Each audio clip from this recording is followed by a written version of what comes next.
آپ کی تقدیر لکھ رہا ہے، وہ آپ کی جستجو کو دیکھتا ہے، وہ آپ کی سٹرگل کو دیکھتا ہے، وہ آپ کے آگے بڑھنے کو دیکھتا ہے، تو آپ وہ راز پا لیتے ہیں۔ خود ہی کو کر بلند اتنا کہ ہر تقدیر سے پہلے خدا بندے سے خود پوچھے، بتا تیری رضا کیا ہے۔ علامہ اقبال نے یہ شعر کہہ تو دیا، لیکن علامہ اقبال نے شعر ان لوگوں کے لیے کہا جو بلندی کو چھونا چاہتے ہیں، جو بلندی کو حاصل کرنا چاہتے ہیں، جو عزت پانا چاہتے ہیں، جو عظمت چاہتے ہیں۔ علامہ اقبال نے شعر میں ان کی رہنمائی کر دی ہے۔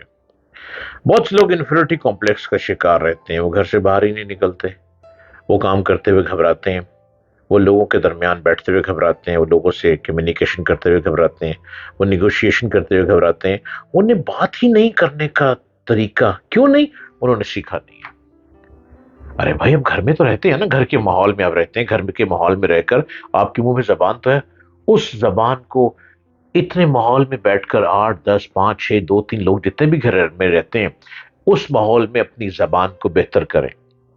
آپ جب بہتر کریں گے تو آپ آگے بڑھنے کی جستجو کریں گے، آپ آگے بڑھیں گے، آپ ہر روز ایک پلان لے کر گھر سے باہر نکلیں گے، اس پلان کے تحت آپ سارا دن کام کریں گے۔ دن کا آغاز اسی شعر پہ کریں گے، خود ہی کو کر بلند اتنا،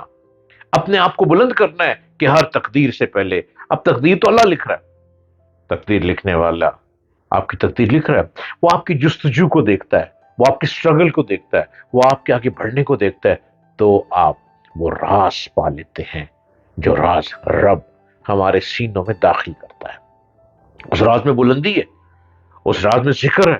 اس راز میں سکون ہے، اس راز میں ذکر الہی ہے، اس راز میں ہماری روح کا سکون ہے، اس راز میں ہماری باڈی کا سکون ہے، اس راز میں ہم مکمل طور پر جہان لے کر، اپنے اندر جہان لے کر چلتے ہیں۔ پورا زمانہ ہمارے سینے میں موجود ہوتا ہے ان کے لیے جو خود ہی کو کر بلند اتنا، جو خود کو بلند کیے چلے رہتے ہیں۔ آپ دیکھ رہے ہیں یوٹیوب چینل ڈاکٹر جلیل اسلم آفیشل، اور میں آپ کے ساتھ ہر روز من کی دنیا کی گفتگو لیے آتا ہوں۔ اللہ کا شکر کرتے رہنا چاہیے۔ ذکر الہی میں سکون ہے، ذکر الہی میں بہت سے معاملات حل بھی ہو جاتے ہیں۔ ذکر الہی کی سنتیں یہ ہے کہ ذکر دل کے حضور سے کرے اور نیت خالص کرے، اور پوشیدہ طور پر ذکر کرنا سنت ہے۔ پوشیدہ ذکر ظاہراً ذکر پر 70 درجے زیادہ فضیلت رکھتا ہے، کیونکہ اللہ تعالیٰ فرماتا ہے تم ایسے رب کو زاری کے ساتھ اور پوشیدہ طور پر یاد کرو، اور حضرت صلی اللہ علیہ وآلہ وسلم نے فرمایا ہے ذکر میں سے بہتر ذکر پوشیدہ ذکر ہے، کیونکہ پوشیدہ ذکر ذکر جہر سے زیادہ فائدہ مند ہوتا ہے۔ حضرت ابو موسیٰ اشکری سے روایت ہے کہ ہم غزوہ تبوک سے واپس لوٹ کر ایک نالے میں جب پہنچے تو حضرت صلی اللہ علیہ وآلہ وسلم نے فرمایا اے لوگو، تم اپنی جانوں پر میانہ روی اختیار کرو، کیونکہ تم کسی بحث سے اور غائب کو نہیں پکار رہے ہو، بلکہ تم تو اس ذات کو پکارتے ہو جو سننے والا ہے اور تمہارے قریب اور تمہارے ساتھ ہے۔ پوشیدہ ذکر کی فضیلت اپنے مقام کے اعتبار سے ہے، کیونکہ مرشد کبھی مبتلائے مرید کو جہر ذکر کی اس لیے یقین کرتا ہے تاکہ وہ خیالات جو اس کے دل پہ جم گئے ہیں دور ہو جائے۔ بلند آواز سے ذکر کرنا جائز ہے، کیونکہ اس میں دین کا اظہار ہے، اور ذکر کی برکتوں اور گھروں میں بیٹھے ہوئے لوگوں تک پہنچتی ہے، اور قیامت کے دن ہر وہ چیز جس نے اس ذکر کی آواز کو سنا ہے اس کی گواہی دیں گے، کیونکہ ذکر کی آواز سن کر ہر ایک چیز ذکر الہی میں مشغول ہو جاتی ہے۔ اور بعض مشائخ نے تو پوشیدہ ذکر کو جہر پر ترجیح دی ہے، کیونکہ وہ ریاکاری سے بہت دور ہوتا ہے، اور فیصلہ یہ ہے کہ یہ بات نیت پر موقف ہے۔ اگر ذکر کرنے والے کی نیت سچی ہے تو تلاوت اور ذکر الہی بلند آواز سے کرنا بہتر ہے۔ دل کا ذکر ایک ایسے ذوق کا نام ہے جس کا بیان میں آپ سے کر چکا ہوں، اور میں آپ کو بتاتا بھی رہتا ہوں بہت سے اپنی گفتگو میں۔ زبان کا اس میں کوئی حصہ نہیں، دل کے ذکر میں اس میں زبان کا کوئی حصہ نہیں ہے۔ دل کے ذکر کو ملائکہ لکھتے ہیں یا نہیں، اللہ تعالیٰ نے ان کے لیے ایک علامت ہے، اللہ تعالیٰ کے لیے ایک علامت ہے، یعنی ذکر کی خوشبو مقرر کر دی ہے، جس کی وجہ سے ان کو علم ہو جاتا ہے کہ اس شخص کا دل ذکر میں مشغول ہے۔ حضرت شیخ جنید بغدادی رحمۃ اللہ علیہ فرماتے ہیں کہ اے فقہا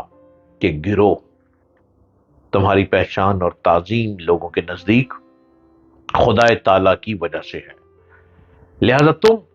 کو دیکھ لینا چاہیے کہ تنہائی کی حالت میں تم خدا کے ساتھ کیسے ہوتے ہو۔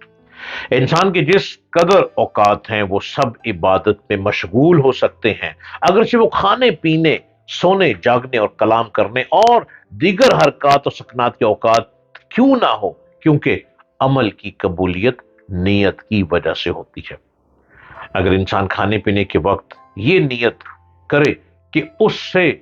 مجھے عبادت الہی کے کرنے میں مدد ملے گی، اور نفسانی قدرت کی نیت نہ کرے، اور نیت کرتے وقت یہ نیت کریں گے، اس سے سستی اور کاہلی دور ہوگی، اور عبادت الہی کے لیے خوب چست اور چالاک ہو جائیں گے۔ ذکر سے آپ ایکٹیو ہو جائیں گے، آپ کی باڈی ایکٹیو ہو جائے گی، آپ کی روح ایکٹیو ہو جائے گی، اور اپنے نفس کی راحت اور آسائش کی اس میں نیت نہ کریں۔ غرض اسی طرح تمام کاموں میں نیت نیک ہوگی، وہ سب عبادت ہو جائے گی، جس پر اس کو ثواب ملے گا، اور قیامت کے دن میزان عمل میں اس کی نیت تو نیکیوں کا پلہ بھاری ہوگا۔ جب انسان آداب اور سنت کی رعایت پوری طور پر کرے گا اور علم اور تقوی کے موجب پر ان کو ادا کرے گا، تو ان کی روشنی اس قدر پھیل جائے گی کہ ان کا نور اطاعت کے نور کے ساتھ مل کر وصف کمال حاصل کرے گا، اور پھر اس نور سے دل منور ہوگا، اور پھر دل کا منہ نفس کی طرف سرایت کرے گا، اور پھر پاک شدہ نفس کا نور طبیعت کی طرف سرایت کرے گا، جس کی وجہ سے بشریت کی تمام تاریکیاں زائل ہو جائیں گی۔ اسی طرح ہمیشہ دل کا نور زیادہ ہو کر دل پر پڑے گا، اور پھر دل سے نفس پر، اور نفس طبیعت پر پڑے گا، نفس سے، یہاں تک کہ بشری طبیعت مکمل ہو جائے گی۔ ذکر الہی کیا کریں، ذکر الہی وہ سکون زندگی کے لیے چلتا ہے، اور ہر اٹھنے والے ہاتھ دعا کے لیے قبول ہو جاتے ہیں۔